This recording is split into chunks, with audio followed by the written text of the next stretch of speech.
TV Gospel Brasil. TV Gospel Brasil. Nós vamos falar de fé, amor e gratidão. Fique conosco.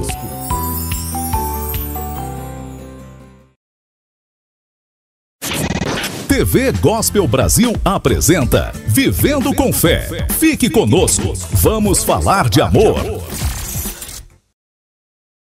Oi, eu sou a Carol, essa é a minha irmã Camila. Nós viemos falar sobre o post, que é verdadeiro. Foi um movimento que os irmãos se propuseram a fazer para estar nos ajudando.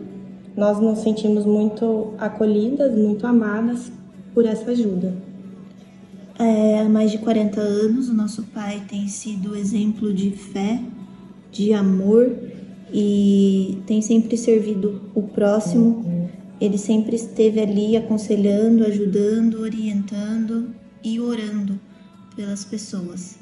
Se você é daqui de Limeira ou da região e você conhece essa pessoa do qual nós estamos falando, você sabe do coração generoso que ele tem. Isso, recentemente ele retirou um tumor da bexiga e na biópsia veio que ela é maligna. Nesse sentido, nós temos que fazer um tratamento e esse tratamento é de alto custo, porque nós temos que ter um hospital de ponta e um médico de ponta para atender esse caso, que é uma cirurgia grande e muito delicada. Nós temos alguns bens que nós já colocamos à venda, porém nós sabemos que essa venda pode demorar e nós não temos esse tempo, nós não podemos esperar mais, nós precisamos iniciar esse tratamento. Então foi por isso que alguns irmãos postaram essa vaquinha, essa contribuição. Isso, né? Nós cremos que Deus está no controle de todas as coisas. E meu pai sempre serviu de bênçãos, né, para a vida de todo mundo, e agora nós vamos servir de bênçãos para ele. Com essa ajuda, nós vamos conseguir vencer todo esse processo. Bom, nós já queremos agradecer quem compartilhou, quem já fez a sua contribuição, nós já agradecemos, e você que sente no seu coração pode estar fazendo qualquer valor nesse Pix ou nesse QR Code. É verdadeiro e cai direto na conta dele. E nós já agradecemos e pedimos que Deus venha te abençoar, abençoar a sua casa, a sua família e livrar vocês de todo mal. Que Deus abençoe. Obrigada.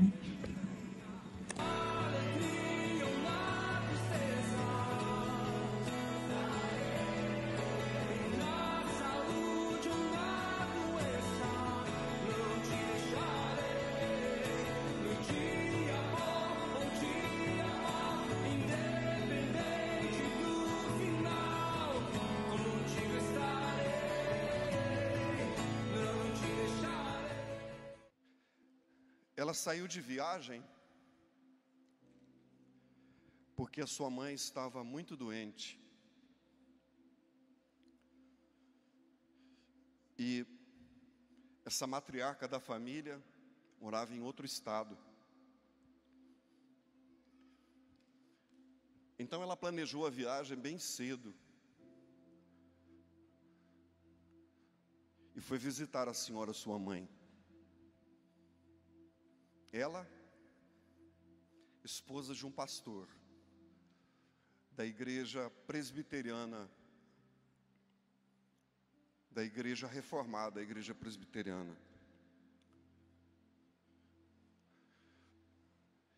E eles eram pais de um garotinho, de 3, 4 aninhos, sapequinha, muito inteligente. E o pai se viu numa situação delicada, porque a esposa não pôde levá-lo. E ele ficou com o papai. Mas o papai precisava pregar. Uma estratégia, uma ideia brilhante lhe veio à cabeça. E não se hesitou. Comprou um quebra-cabeças do mapa mundi, complicado de montar. e pensou: eu coloco o meu filhinho lá nos fundos da igreja, um diácono perto,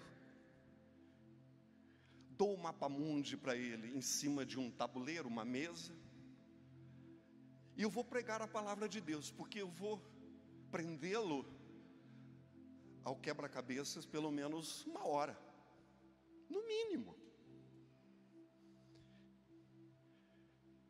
Plano feito, prática. O dia do culto, ele disse: filhinho, papai comprou um quebra-cabeças para você, sei que você gosta. Gosto sim, papai.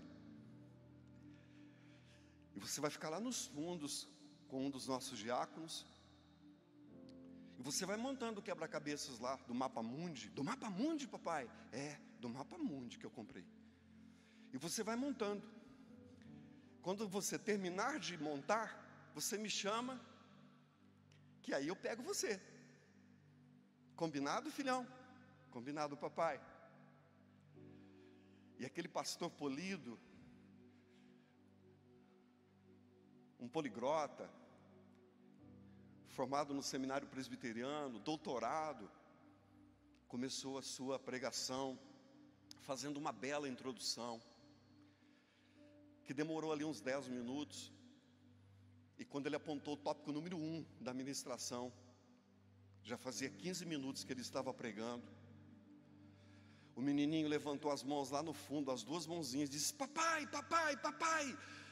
E ele disse: o que é, filho? Já terminei.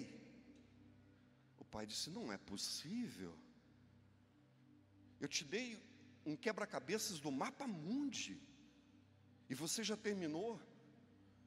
Ele perguntou para o diácono: terminou mesmo? Terminou, pastor. Traz para o papai ver. E trouxeram aquela prancha com o quebra-cabeças. O menininho montou o quebra-cabeças na face invertida. Ao invés de montar o mapa mundi, do outro lado tinha a silhueta, o contorno de um ser humano. Um contorno largo, espesso. E ele montou do lado invertido. Por isso ele conseguiu montar mais rápido. A princípio, o mundo estava todo quebrado em pedaços, configurado naquelas peças individualmente. Mas o homem, o ser humano representado naquela silhueta, também estava quebrado com esse mundo. Mas o menininho, com aquelas mãos ágeis e com a inteligência grandiosa, consertou o homem, montando-lhe as peças, e consequentemente o mundo do outro lado também foi consertado. Hoje eu quero partilhar com você, até que o tempo me permita, a restauração dos mundos. O cosmos representa esse universo amplo, mas a filosofia e também a psicologia e também a antropologia, que são ciências, elas dizem num som só que o homem também é um universo em si mesmo. Posso ler um texto da Bíblia com você? Hoje eu trouxe para você o Evangelho de Lucas, que é o terceiro dos evangelhos: Mateus, Marcos e Lucas. E o Evangelho de Lucas faz parte dos evangelhos classificados como evangelhos sinópticos, que quer dizer evangelhos que são vistos em conjunto. Praticamente os 3 evangelistas narram os mesmos fatos, óbvio que por óticas diferentes. João é o evangelho que difere de todos os outros. Mas eu notei que o capítulo 19 do Evangelho de Lucas, e aliás Lucas é um doutor, é um médico, formado em Atenas, patrocinado por Dionísio de Atenas, só ele narra este texto das Escrituras. Só ele conta essa parte do ministério de Jesus. Me permita ler aos seus ouvidos. Lucas capítulo 19. E tendo Jesus entrado em Jericó, ia passando. E eis que havia ali um homem chamado Zaqueu, e era este um chefe dos publicanos, e era rico. E procurava ver quem era Jesus e não podia, por causa da multidão, pois era de pequena estatura. E correndo adiante, subiu num sicômoro para o ver, porque havia de passar por ali. E quando Jesus chegou àquele lugar, olhando para cima, viu e disse-lhe: Zaqueu, desce depressa, porque hoje me convém pousar em tua casa. E apressando-se, desceu e o recebeu com muita alegria. E vendo todos isto, murmuravam, dizendo que entrara para ser hóspede de um homem pecador. E levantando-se Zaqueu, disse ao Senhor: Senhor, eis que dou aos pobres metade dos meus bens, e se em alguma coisa tenho defraudado alguém, o restituo quadruplicado. E disse Jesus: hoje veio salvação a esta casa, pois também este é filho de Abraão, porque o Filho do Homem veio buscar e salvar o que se havia perdido.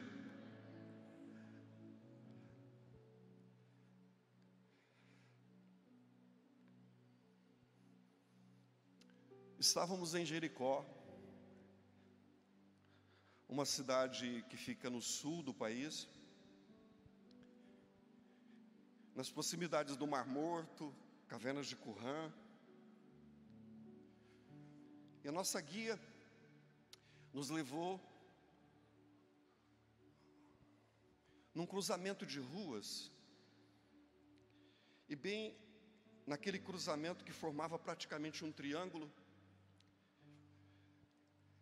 nós vimos uma árvore imensa, dimensionar mais ou menos uns 12 a 14 metros de copa, talvez uns 10, 12 metros de altura, cercada por um alambrado, uma tela de alambrado. E ela disse: pastor, aqui é o lugar onde Zaqueu viu Jesus. Este é o lugar do encontro. Por alguns momentos eu fiquei imaginando, óbvio que não é a mesma árvore, mas simbolicamente tem uma árvore plantada ali, uma figueira, da mesma espécie que Zaqueu subiu.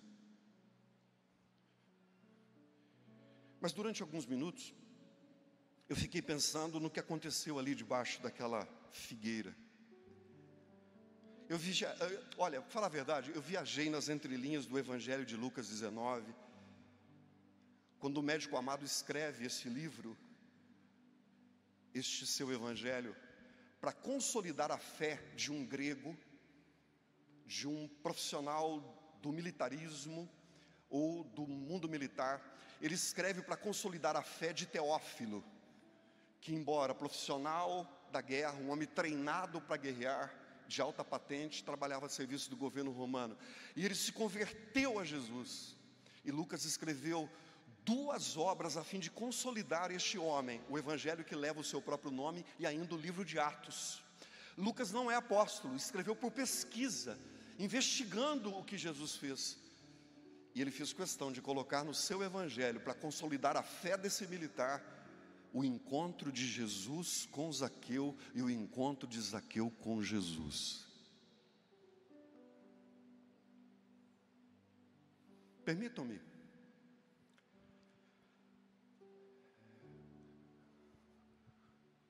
como é esse mistério de refazer um homem? Como é esse mistério de reconstruir este universo que a antropologia diz que é um universo, o ser humano? Como reconstruir isso, com tantos traumas, com tantos problemas, com tantas dores, com tantas frustrações, com tanto desequilíbrio, com tanta indiferença, com tanto preconceito? como recuperar, como restaurar, como reconstruir esse ser humano absolutamente perdido. Me permita pontuar o princípio da criação para você. O Gênesis capítulo 1, verso 1 diz assim: no princípio Deus criou os céus e a terra, certo? E a terra era sem forma e vazia, certo? Trevas cobriam a face do abismo, ok? E o Espírito de Deus se movia sobre a face das águas. E disse Deus: haja luz, e houve luz. O princípio da criação e o princípio da restauração. Eu vou trocar duas palavras no português e vou usar duas na hebraica, porque é interessantíssimo o termo hebraico, muito interessante. Porque quando se faz a transliteração hebraico, outra língua, latim ou grego, e chega para o português, perde um pouquinho da profundidade. Porque a língua portuguesa também é muito bonita, mas perde um pouquinho. Eu vou trocar duas palavras do texto que li pela palavra hebraica que está na Torá. No princípio, Elohim, essa é a primeira palavra. Troquei a palavra Deus no português pelo original da Torá, Elohim. No princípio, Elohim, bará. Eu troquei o verbo criar, criou, pelo original da Torá que diz bará. Então, no princípio, Elohim bará os céus e a terra era sem forma e vazia, trevas cobriam a face do abismo, e o Espírito de Deus se movia sobre a face das águas, e disse Deus: haja luz, e houve luz. Eu poderia trocar espírito aqui, ainda por uma outra palavra de origem hebraica, ruach. A terminologia usada no texto original da Torá, que diz Elohim, diz só por essa palavra, escuta só por essa palavra na Torá, que é o livro que o judeu usa, estuda, não é? E que nós usamos, o Velho Testamento. Só por essa palavra, os rabinos dizem, Elohim é a presença de mais de uma divindade, mais do que uma divindade está presente ali. Só a palavra implica plural, mais do que uma pessoa. E bará, no termo original, significa criar sem material pré-existente, criar com ausência de matéria-prima. Para eu ter o aço, eu preciso de manganês. Para eu criar o alumínio, eu preciso de bauxita. Mas quando diz que Elohim criou, e quando diz que o Espírito pairava sobre a face das águas, quando diz de todo esse mistério da criação e da restauração, é bará, não tinha matéria-prima, e Deus criou do nada, criou sem ter material. Mas o texto também diz que a terra era sem forma e vazia. Logo então, uma terra deformada, sem habitação, que se predominava a escuridão. Você viu como que trevas é ruim? A energia caiu, alguns disjuntores caíram, ou a chave principal, de repente ficou tudo escuro, parou o som, parou tudo. Você viu como trevas é ruim? E de repente quando acendeu, acho que a primeira ou a segunda de emergência aqui, nossa, que gostoso que é estar no claro. O texto diz que a terra era sem forma, deformada, caótica, no original português, deformada. Mas só que diz também que o Espírito de Deus pairava, ele andava sobre a face das águas de uma terra deformada. E de repente, Elohim diz, e haja luz, e houve luz. Se os biólogos e cientistas disserem Big Bang, chame do que você quiser, mas aí é criação da luz. Outros dizem que foi um meteoro que caiu na terra. Então eu tenho que me basear em Isaías capítulo 14, quando Satã foi expulso do céu, por querer ser semelhante a Deus. Mas eu acredito no criacionismo, quando Elohim diz, e haja luz, e houve luz.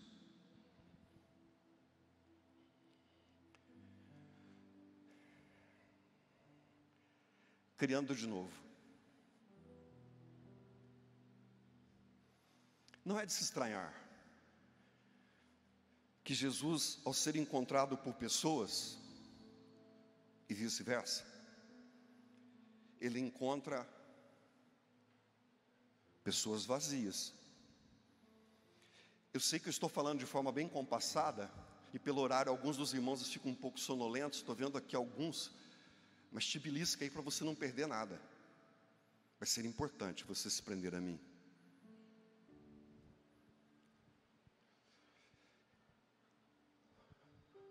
Seres humanos se encontrando com Jesus. Jesus se encontrando com esses seres humanos. E esses encontros se dão nos lugares mais variados. Mas o lugar pouco importa. O que mais importa é o encontro de Jesus com pessoas, de pessoas com Jesus. Só que Jesus encontra pessoas vazias. De que forma? Descrentes de tudo. E mergulhadas dentro de si mesmas, e não acham absolutamente nada de interessante que as convença de que vale a pena continuarem vivas. Pessoas vazias de si mesmas. Eu gosto do Freud, ainda que ele tenha um pouco de loucura, o pai da psicanálise. Eu gosto de uma frase do Freud quando ele diz assim: você não é o que você diz ser, pensa ser. Você é aquilo que dizem ao seu respeito. Isso quer dizer que a gente compra ideias externas e abraça ideias de pessoas que nos veem. Aí Freud conclui: a não ser que você mergulhe para dentro de si mesmo e ache a essência do seu ser. Mas Jesus encontra pessoas vazias que, quando fazem esse mergulho, não acham motivo algum para viverem. Por que eu existo? Os adolescentes vivem crises existenciais. Eu vivi uma crise existencial dos 12 aos 18 anos. Eu me perguntava: por que eu vivo? Por que eu estou aqui? Vale a pena viver? Para onde eu vou? Quem sou eu? São crises, buracos que a gente tem dentro de si. O pastor Éder me mandou ontem pedindo que nós oremos por um pastor amigo nosso, amigo dele especialmente. Dificuldades que esse pastor está vivendo. Existencialidade. Mas Jesus, quando encontra com as pessoas, e as pessoas com Jesus, me permita, ou vice-versa, Ele também acha pessoas deformadas. Como deformadas? Completamente danificadas pela vida mundana que optaram, e às vezes nem optaram, foram arremessadas para dentro de condições em que o caráter e a índole desses indivíduos, e pouco de estrutura que existia, foram sendo deformados. A vida pregressa. E quando pessoas se encontram com Jesus, e Jesus com essas pessoas, Jesus acha pessoas em trevas também. Por mais que procurem, não acham luz no fim do túnel. E às vezes não conseguem nem achar o túnel, de tão escuro que é a existência dessas pessoas. O percurso que essas pessoas fazem na história de si mesmas. De praxe, a vida dessas pessoas, quem dita a regra é a escuridão, são as trevas. Aí, essas pessoas vazias, essas pessoas caóticas, deformadas, vivendo em trevas, se encontram com Jesus. E Elohim começa um trabalho em equipe no mesmo feitio que ele fez na originalidade do planeta, do cosmos. Elohim entra em ação e começa a trabalhar esse universo chamado ser humano para recriá-lo e fazê-lo brilhante. Você me escutou? Recriá-lo, reestruturá-lo, restaurá-lo para o fazê-lo brilhante. Você me entendeu?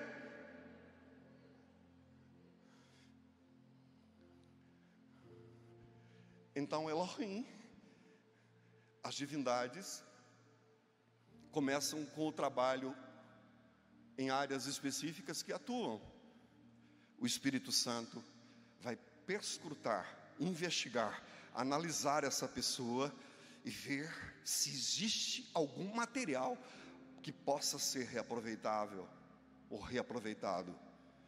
E mediante essa análise do Espírito Santo, Roach, esse ser infeliz, infelizmente, não tem nada para fornecer. para começar dali. Não há nada que possa aproveitar. Não há matéria-prima para recolher e reconstruir.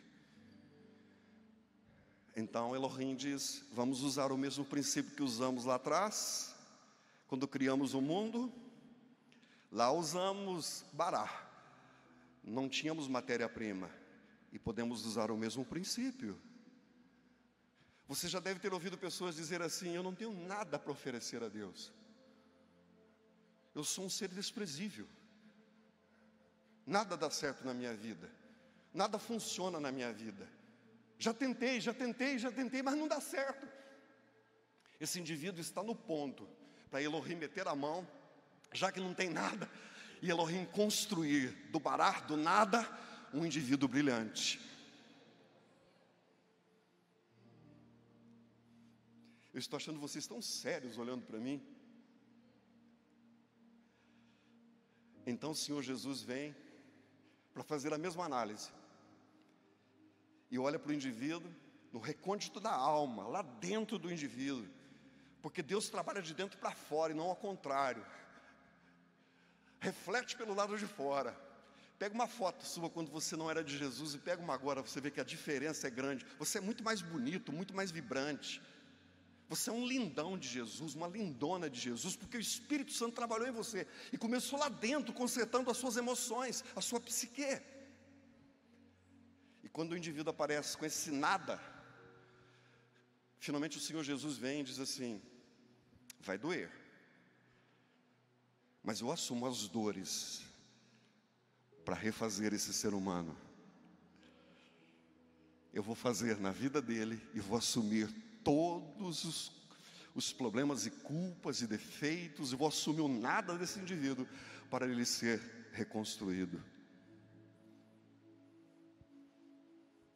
Eu vou pedir para o pessoal da ilha colocar um texto aqui na tela, porque esses caras são vibrantes. Eu fico impressionado com os meninos que tocam e cantam aqui. Eu gosto muito de música, como nós temos pessoas boas que fazem isso na igreja. E o pessoal da técnica, eles são fenomenais.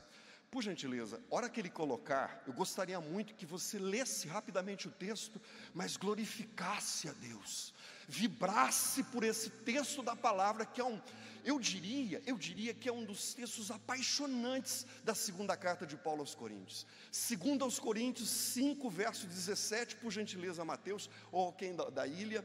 2 aos Coríntios 5, 17. Eu gostaria que você lesse, mas você vibrasse. Assim que, se alguém está em Cristo, nova criatura é. As coisas velhas já passaram, eis que tudo se fez novo.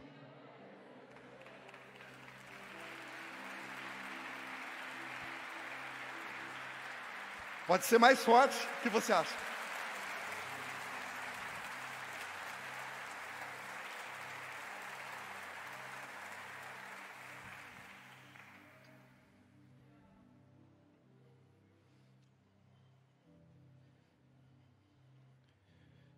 Eu amo o Evangelho, porque ele é o poder de Deus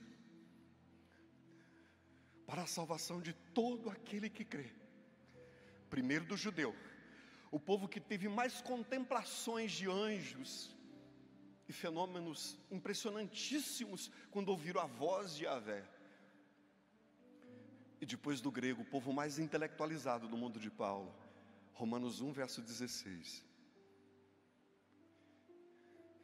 O Evangelho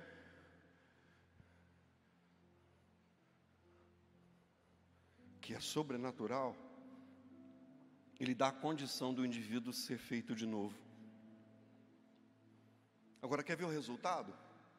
Nessa linha de raciocínio, nessa imposição de mãos de Yahvé, construindo a partir do nada, nesse compromisso assumido pelo Espírito Santo de investigar o interior humano e pairar sobre as águas caudalosas do interior dos seres humanos.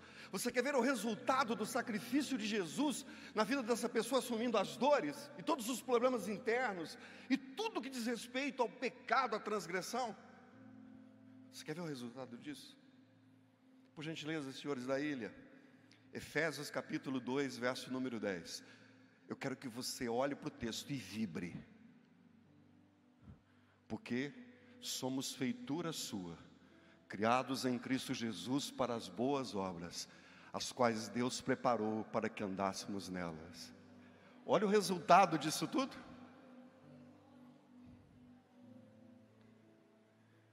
Porque somos feitura sua, criados em Cristo Jesus para as boas obras. Isso é resultado. Onde Elohim atuou, o ladrão deixou de ser ladrão, o bandido deixou de ser bandido, o adúltero deixou de adulterar, o usuário de droga deixou de usar droga. Tudo novo, pela restauração desse mundo chamado ser humano.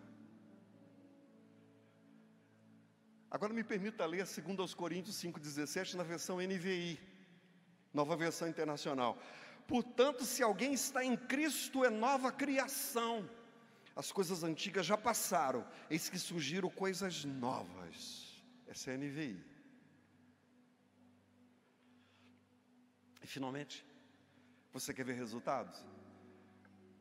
1 de João, carta de João, não o Evangelho, 1 de João, 3, verso 2. Bomba atômica.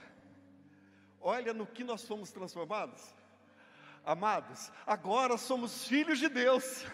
E ainda não se manifestou o que havemos de ser, mas sabemos que quando Ele se manifestar, seremos semelhantes a Ele, pois o veremos como Ele é. Então ainda tem mais, meu irmão, ainda tem mais coisa para acontecer nesse processo. Olha o resultado. É vibrante ou não é? Se eu fosse você, eu dava um aleluia forte agora. Se eu fosse você, eu dava um glória a Deus bem forte.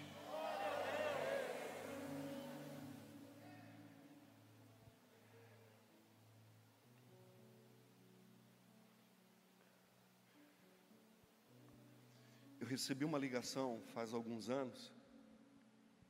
Eu já vou terminar agora. Aquela época eu atendia o cliente lá da nossa empresa. Eu fazia o primeiro contato. Eu recebi uma ligação que eu deveria atender um cliente aqui em Limeira, no Roland 2.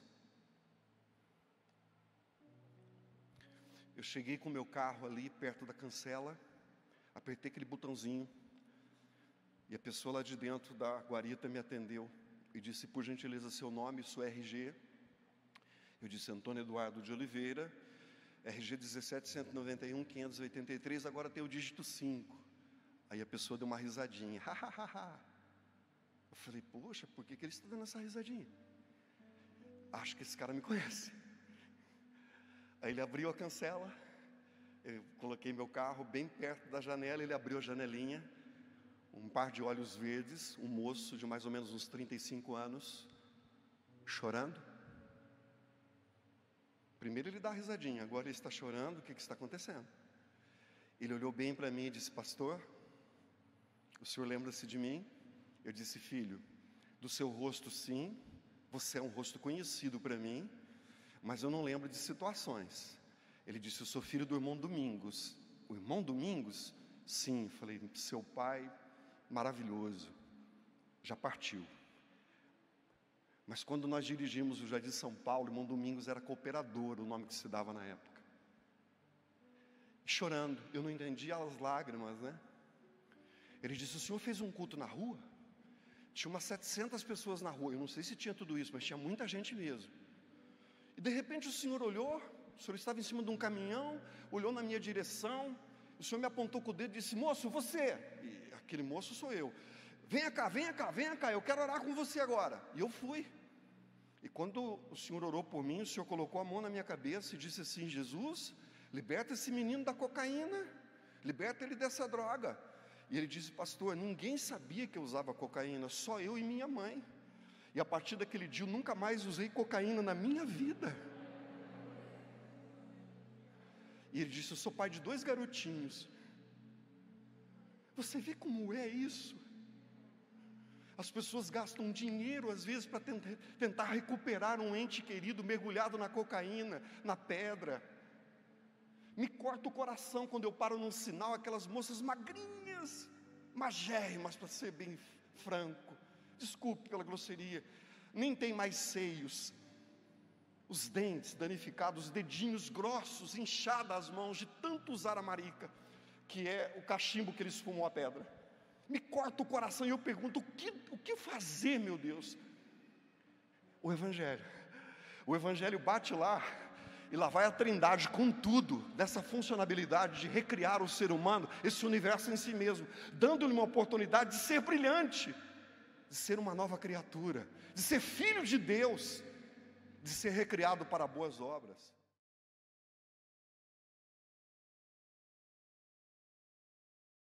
TV Gospel Brasil.